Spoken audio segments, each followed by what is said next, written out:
was my first time trying Zoom to YouTube, and it got me further than last time. So redirecting to YouTube. Yeah, this works. It was my first time trying. Oh, Zoom we're live. Okay, shoot. And it got me further than last. Okay, there we go. I've muted that audio, and so I think I can hear you without getting the double feedback. Cool. All right. Hey everybody, John Bobrow here, creator of Blinks, and I'm back with another lunchtime live stream. Feel free to pop into the chat and say hello. Today we're going to do something a little bit different, and this is my first time trying a Zoom live stream. Hey Lee, awesome, cool. So the stream's working, and so for today's, I wanted to invite a special guest for us and to talk about something that's actually gone viral in the last week. And it's something that you can do with Blinks in addition to simply playing games. And so our guest with us today is Josh Levine, and Josh is the technical lead for Blinks. He did the electronics, and you'll see him in the developer forum. Josh, do you want to say? Let's see. I can switch over to, let's see, spotlight video. Instead of Josh, we've got his Blinks on screen. Do you want to introduce yourself with a quick, what got you into and excited about Blinks? This is pretty much it. I remember you first showed me some of the original games, and I've been writing code for a long time. And when I looked at that code, I was like, wait, there's nothing here. How does that make a game? And really, the behavior of some of those original games came from the way the tiles would interact with each other. And I thought that was a super interesting way to write code. And here we are. Case in point. Was this, so it's funny, I had been writing code for them in that way for so long that it felt like, oh yeah, of course they do this thing. But I think also at the time, my last programming class was a programming class all about how biological systems cooperate and emerge different properties. And so the way ants would work together, or the way a bee colony functions. So maybe it seemed a little bit oddly normal for me. Well, I'm getting used to it. But it's still a really interesting way to program for people who are used to writing procedural programs that run on one processor and have thick communications channels and shared memory. When you have a whole bunch of completely independent computing units and they can only communicate to adjacent units, it makes for very interesting ways of getting things done. So could you tell us what's going on here? We're not looking at a game. No, this is one of the first programs that I wrote on the original first Blinks. And all it is it's running the Firefly synchronization algorithm, which came from a paper about how actual fireflies in Thailand synchronize their blinks. And some guy figured out what their algorithm is, and it turns out it's a very simple algorithm. It's just each firefly has a urge to blink that slowly builds over time, and when it reaches a threshold, he blinks and then resets his urge. And then the magic happens. If he sees someone else near him blink, it increases his own urge to blink. But the real important part is that the amount that his urge gets increased is dependent on how much he wants to right now. So if he just blinked very recently and then he sees someone else blink, it has almost no effect. But if he's just about to blink and he sees someone else blink, that seeing someone else blink near him will push him over the edge and he will blink immediately.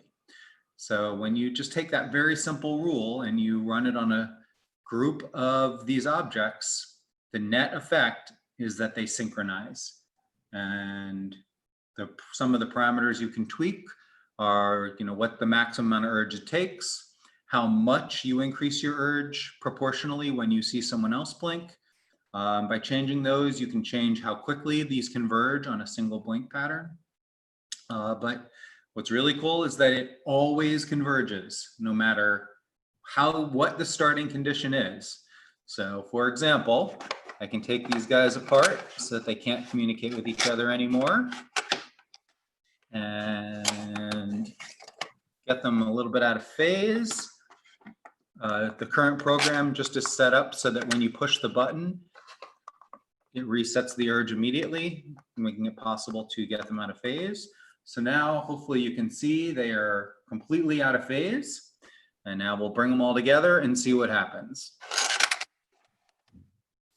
And we'll watch what happens. And you can already see they start to form coalitions and teams. And then those teams get more and more powerful and suck more people into the teams. And then the more people in a team, the more quickly they can synchronize someone that's out of phase with them, because they will have more influence over that one lone person. And boom, we're all back to being synchronized again. And I know, yeah, I think it's amazing that that's what happens. If you are a programmer and you start thinking about this problem, how would I write a program to get a bunch of independent nodes to be synchronized? My first instinct would be to sort of calculate deltas and transmit diffs, and then have a quorum pattern where maybe you pick a leader and that leader has a heartbeat, and then each person calculates their diff from that heartbeat, and then maybe you use a Newton's approximation to try and bring yourself in line with that heartbeat frequency and the amount that yours differentiates from the other one, which sort of looks like a phase locked loop. And I think you're getting the point that that is all very, very complicated and not even guaranteed to work compared to program. Where did those kind of things, where did those techniques technically get used? Like, those get used all the time, and synchronizing independent nodes is a thing that you have to do when you're doing distributed computing. And there's some very, very complicated and elegant algorithms, particularly for synchronizing clocks. That's something humans have been doing for a long time. And it's places like Facebook and Google, it's really important to have all your clocks be in sync across continents and across data centers. And so, yeah, they have very, very fancy algorithms. They obviously can't use something like this because they care about ground truth time. They want to synchronize to a real time. And they need to have a second always be a second for everyone. Whereas this strategy, you're basically changing what you think of as a time period and coming into line with what everybody else thinks it is. And you guys all sort of come up with it's not an average, because it's more heavily influenced by people who have fast clocks than it is by people who have slow clocks, but it's a weighted average of everybody's frequency. So everybody has a sense of like, I want to flash at, roughly a second, and, but it will increase or decrease ever so slightly to help itself match the group. Yeah, so the two things you need to get right if you want to be in sync with a group is you have to get the period correct. So everybody has to be syncing at the same period. Otherwise, even if you do get them synced up, they'll very quickly diverge. And then you have to get the phase correct, which means even if they all were perfectly set up with 1 second periods, if they are out of phase, this guy's going to do every 1 second and this guy's going to do every 1 second, but they're not going to be synchronized. So you have to do both of those to get it so that everybody's flashing at the same time. And this algorithm pulls them together by changing both. The single rule gets both the phase and the periods in lockstep. So I love this simple demo. And I think if you're watching and you have blinks at home, we actually use this in some of the games. And, one of the things that's really interesting when you're making your own game in Blinks is, you know, they all have local information, the information you get from pressing the button, or information that they can see from their neighbors. But having an understanding of global information is an inherently, maybe, you know, maybe not so tricky, but there's a number of ways to approach it. But usually that global truth is arrived at by setting a master and slave. And in this case, there's no slaves. Everybody is contributing equally to the synchronous. Oh God, that's awesome. But Cool, right? do you see the ones I have in front of me? Yep, beautiful. Are you running the same version that I'm running? I think so. The one you posted on the forum. Yeah. And it's interesting. We've each done a number of different versions of this, and I think there's a version that existed on the old, very early API, and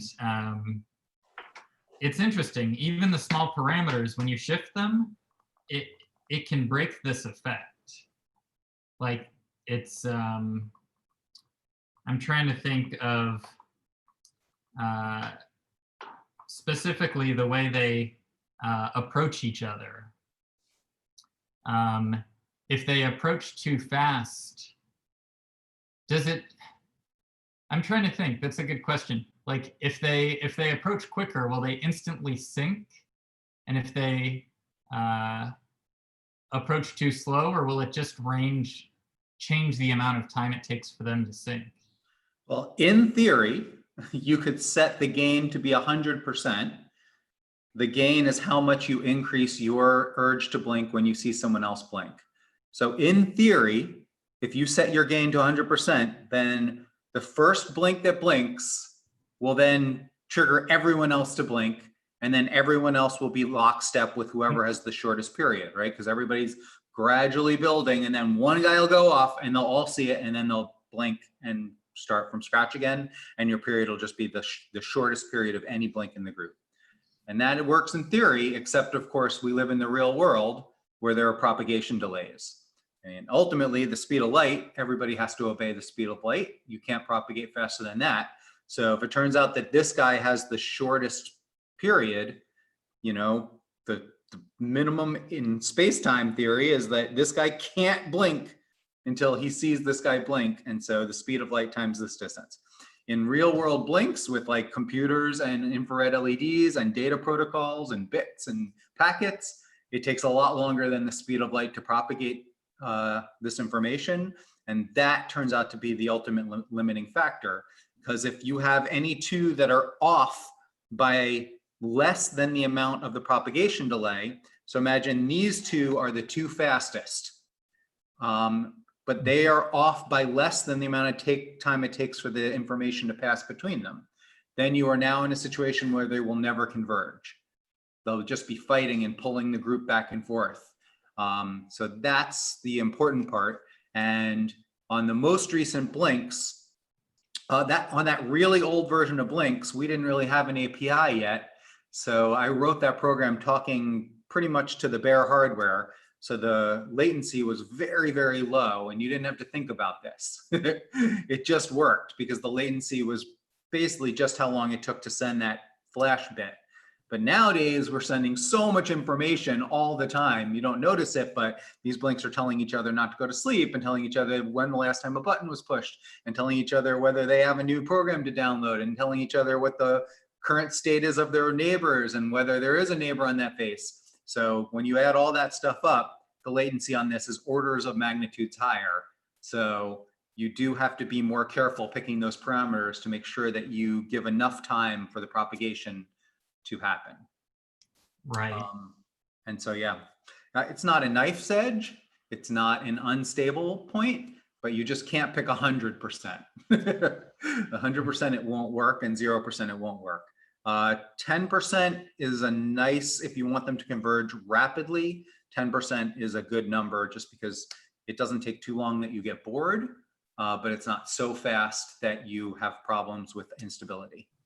And these are running at 10% right now with a 1 second period.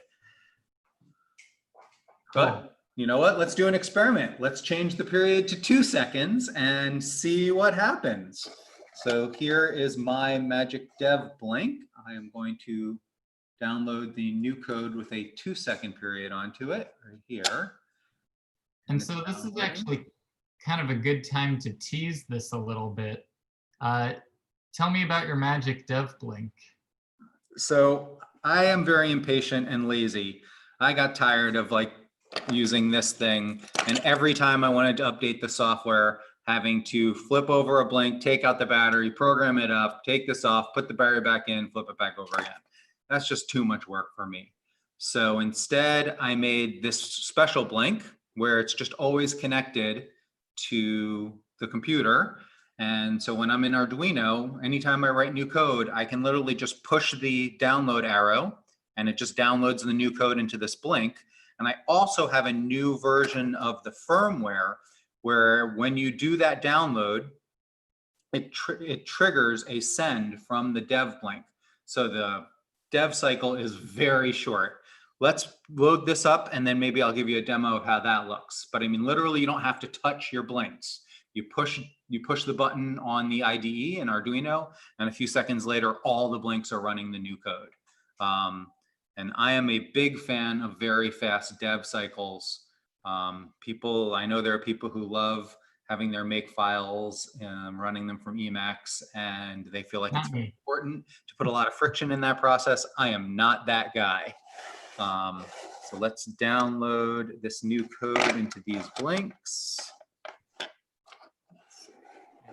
Most of them are on screen. Yeah. Okay. So this is the new 2 second period. Let's send it in. Oh, but in this case, you triggered you didn't send it. I did. I'm not running the newest version of the firmware, but I can easily switch to it. Just cool. I have it set up so that I can switch back and forth. I like to always test on the old version just to make sure that I didn't mess anything up. Let's see. So Brian asks, if it's always connected, can you set breakpoints, or is that something the IDE doesn't handle? Yeah, right now I don't have any way to set breakpoints. You could, if you wanted to figure out how to do that, you could. It's a lot of work though. Would be a lot of work. And these programs tend to be very small and simple. I've never gotten to a case where a printf didn't show me the way. But if you ever do, please let me know. If you can make a good case for investing that time in doing breakpoints, or if you want to do it yourself, that would be awesome too. But you could do it. It would just be the way I would implement them is I would implement them over the serial port, kind of the way like GDB does. In fact, I mean, if you want to be really cool, you could implement a GDB probe onto this. So you could just use all the normal debuggers that are already built into everything. Be a lot of work though.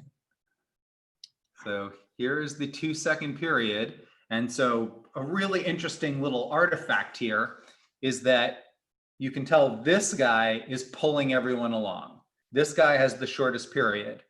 Anybody want to try and guess? Oh, Want to try and guess why? I think everybody's on a 30-second delay. Oh, so okay. Should we wait for 30 seconds? It's up to you. I'll let you make the call. Some Jeopardy music. While you're doing that, I'm going to switch myself to the latest version of the firmware so I can give you a demo of what the download looks like. I'm curious if, yeah, that's a perfect stall. I have a feeling there are some guesses in the audience. I think I can give a hint, which is that the hint would be the special dev blink may not have a battery in it. I believe it does not have a battery in it. Winner. We have a winner. So yeah. That's not the full answer though.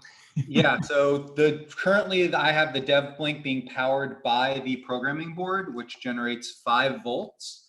That's just how much it does. It could generate 3.3 and be closer to what a battery would be, but the board that we have makes 5 volts. 5 volts is fine. The design is happy at 5 volts. The only difference is that the clock on this chip that we're using is dependent on voltage. So when it's running at 5 volts, the two big changes is the lights are brighter, which I'm sure everybody notices when you have the programming board plugged in, the LEDs are brighter just because it's a higher voltage. And the other thing is that the clock on the chip runs proportionately faster. So this guy's running at 5 volts, he's going to be the fastest guy, and that's why he's the one who's effectively setting the period, or he has a much stronger pull than everyone else. If I separate him out so that he's, or actually here, more interesting, let's put him over here and see what happens. Oh, you can see already it's getting pulled to the other side. See how long it takes. And there may be another blink in there that has a particularly fast one, a particularly fast period that might fight with him. The chip is spec'd to be plus or minus 20% on its clock. So that's how much the clocks can be off by. And there you go. Oh, that's a beautiful thing, right? That's awesome. Yeah, that's super cool.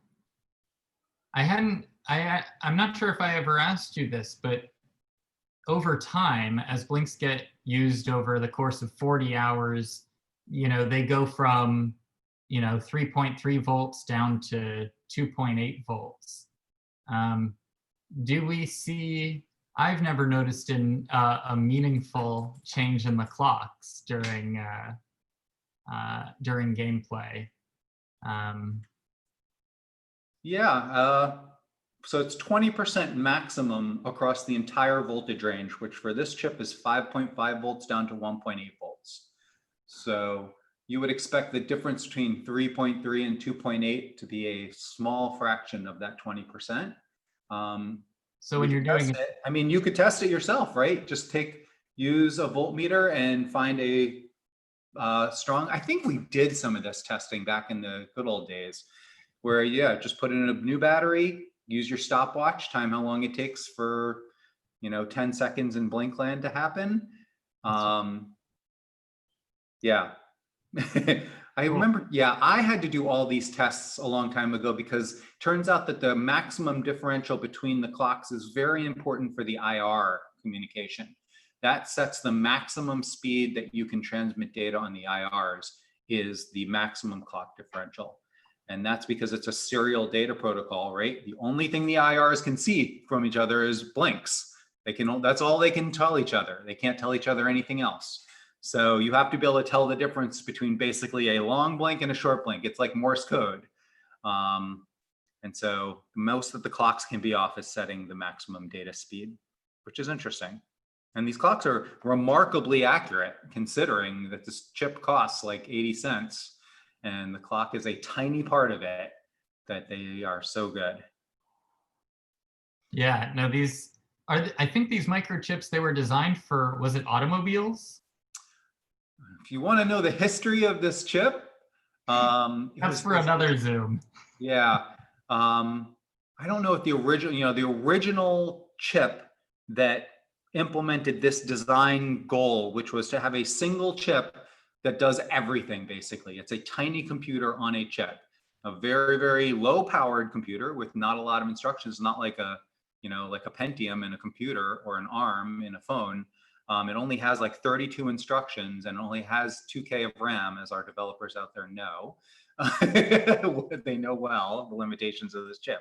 The original design, this is a great story, actually. So the original design was, it used to be to connect different chips together, you needed all kinds of gates, NAND, NOR, and OR. And these were called glue logic.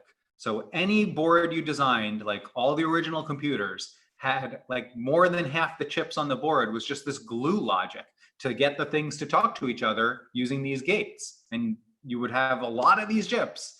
And so when the IBM PC was first being designed, the original IBM PC, there was no personal computer yet, they needed a way to connect the keyboard to the Intel chip. It was an 8088, yeah.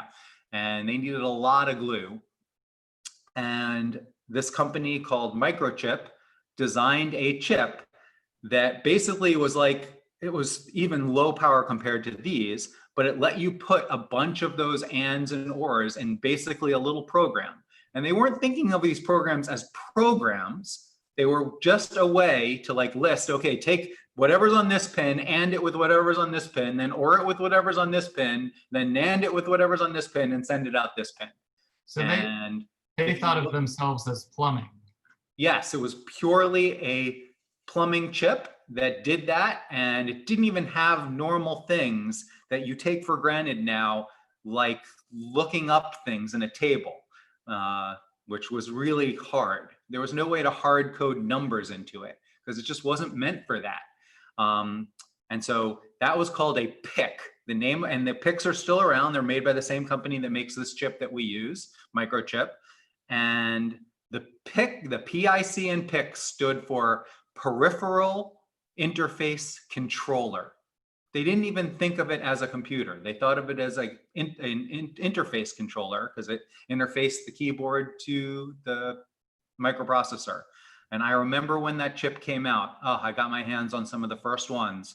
And I was like, oh my God, this is going to change the universe. Because before then, you would have to have a board full of components to do anything. And this chip was just good enough that you could like connect a battery to it, a button, and an LED and do something useful. And they costed like $1. So it was amazing. So that's how the PIC got started. And then very quickly, for those of you who are old timers like me, you will remember there was a company called Parallax that came out with a low cost programming system so you could program these chips to write actual programs for them.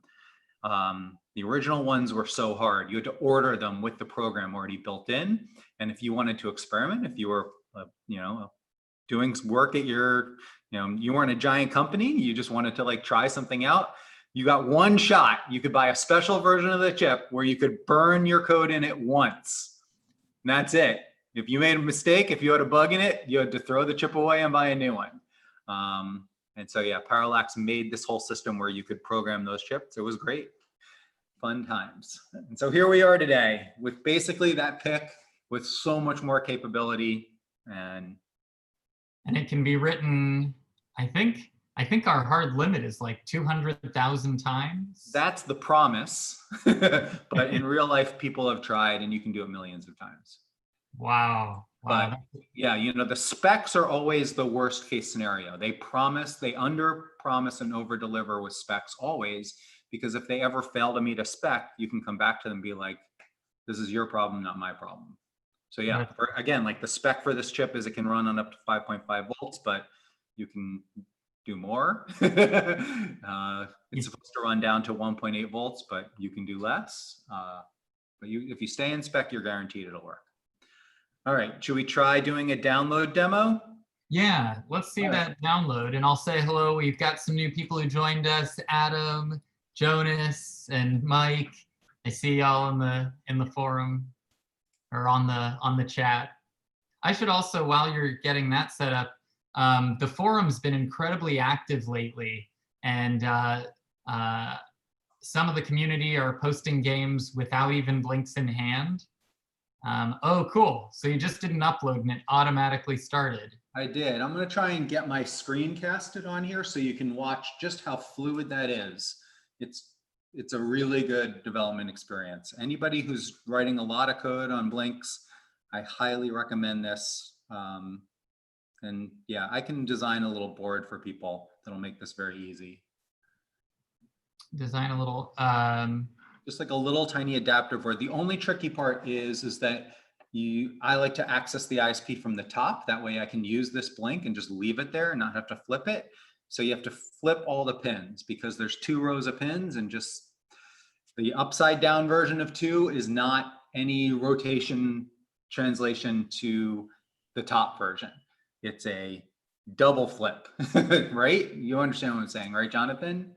Yep. What do you call that transformation? It's like so it's interesting. The non-technical would be you mirror what it is. It is a mirror. Yeah, it's a 1 mirror and a 1 rotation.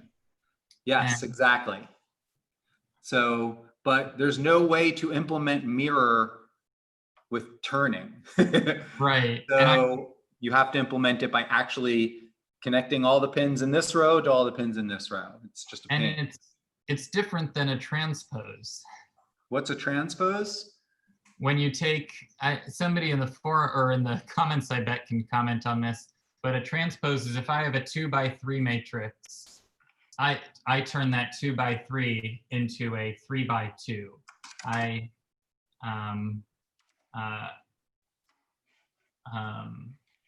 am flipping along an XY, like X equals Y graph, I believe is a transpose. Yes, I think there probably is a transpose in there. Because that's how you're going to get that flip. Yep. So yeah. Jonathan, do you know on Zoom, is there any way I can cast both my screen and my camera from the same computer? So the way I'm doing it right now is I have my phone up here and I dialed into the Zoom. And I'm also in Zoom on my computer. Okay.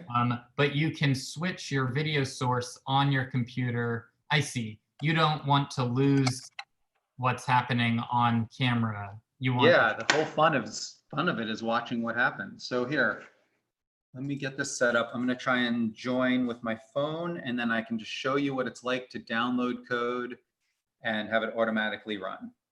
Awesome. Brian says, would something like that be available through the site? Probably not available in time for the add-ons for Kickstarter. I don't know if anybody can tell, but my hat and apparel is a John hasn't been sleeping much signal.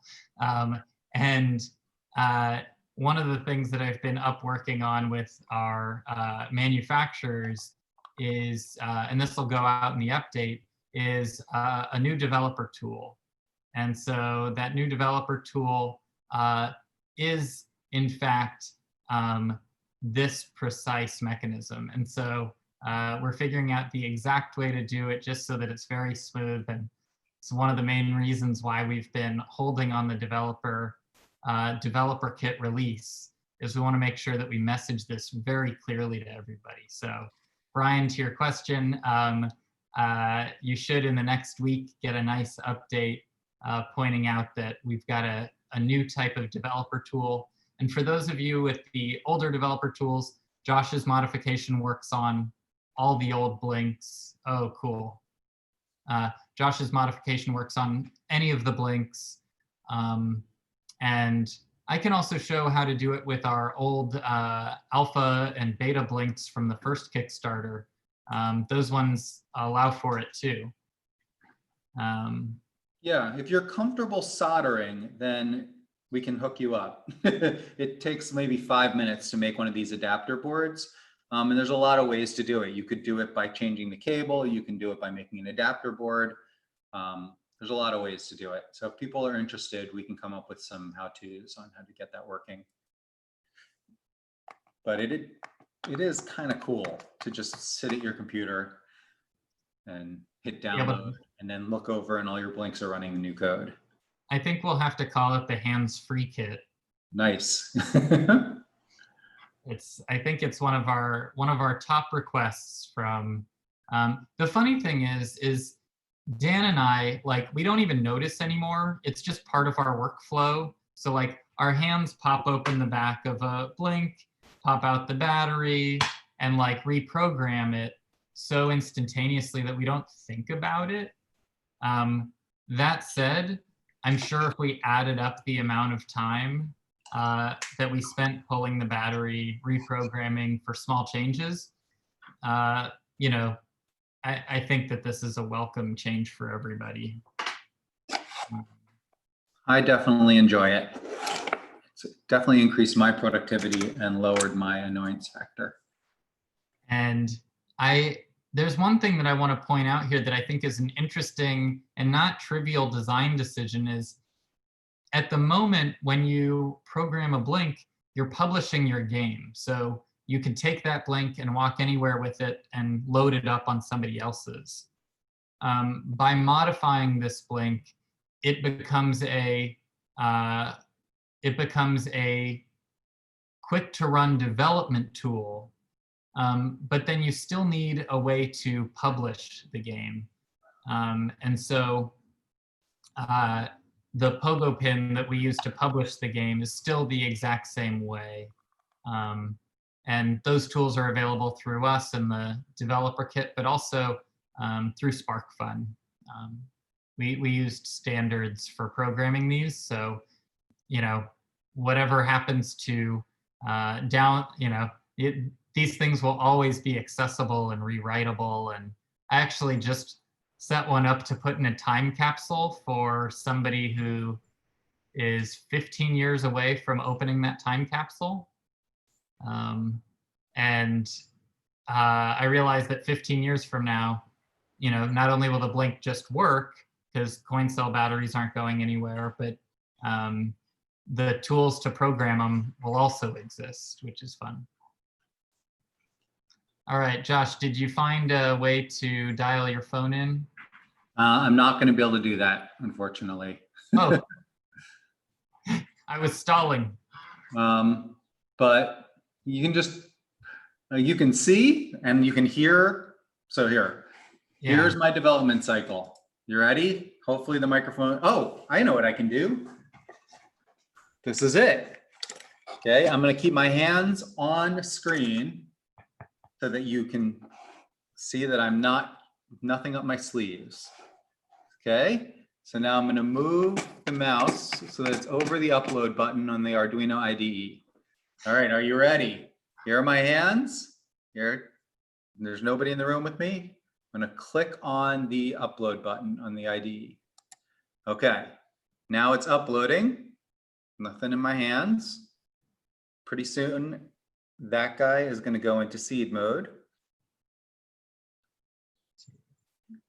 And there it goes. So you saw I didn't do anything except click the mouse button, and now all of a sudden, boom. Awesome. And it looks like we had a little bit of a failed seed on one, but yeah, these are not good blinks. I have bad blinks. I am purposely use the marginal ones from, the ones that failed testing. In our last live stream where we brought out 100 blinks, the ones that we're using at home are from the failed production. And you can read all about that on our previous Kickstarter. We were incredibly rigorous about what we shipped. But it's, we're finding moments like these on our live streams where we're like, oh, right. Not the same as the ones you're getting. So cool. Well, I think also I just want to point out that Josh made this video 2 years ago of the Fireflies. About 3 weeks ago, Destin from Smarter Every Day posted a video on emergent behavior. And, his channel has all sorts of amazing followers looking to learn things about science in everyday ways. And so he did a whole piece on flocking birds and other emergent properties. And Josh, is that it's still an assumption, right? That YouTube's algorithm is featuring your emergent property video? So I think that the viral was a result of two total coincidence things happening on my YouTube channel. One is I think that people started searching for emergent behavior, and I was already one of the top 3 things for that. And also I published a video of my daughter biting into a bottle of Martinelli's apple juice that happened to also, for whatever reason, show up in a lot of places. People were looking for that. And I think somewhere in the algorithm, it's looking for a trend line on your account. And so those 3 things feed together, and then the trend line starts to become reinforcing, and then it increases the views on those 2 videos. So either one of those videos wouldn't have been enough to get that delta. But I think the fact that 2 of them just by pure coincidence happened at the same time is what pushed it over the edge. And then once you catch that wave, it's self-perpetuating, which is amazing. I think it's amazing bad as a person who lives in this who lives in this space of information, but we're stuck with it. I hate that idea. Yeah, it's a very unstable system where once something catches, it becomes the most important thing in the world just because it's the most important thing in the world. But I'm sure the YouTube people are optimizing for hours, which is not necessarily what you as the viewer want to optimize for. Well, we're going to hopefully, speaking of optimizing for hours, we're going to optimize for quality of content. And I think we'll wrap on our usual 30-minute lunchtime stream. But Josh, thanks for sharing. I think if you're curious to know and curious to try this out for yourself, the same kind of algorithm is used to synchronize the solution in Puzzle 101. But you can also access on our forum at forum.move38.com. You can see Josh's post about how to code. You can copy and paste the Firefly code. And all of the resources that we were talking about were also accessible at the forum. And yeah, if you like this video, definitely subscribe down below. Click the bell for notifications. And yeah, looking forward to having you join in our next live stream, and let us know if you like more of these technical breakdowns and kind of anomalies of blinks. And we'll continue to share more gameplay as well. So thanks, Josh, for joining. Is that a thumbs up? Awesome. Thanks, everybody, for joining. We'll see you on Thursday.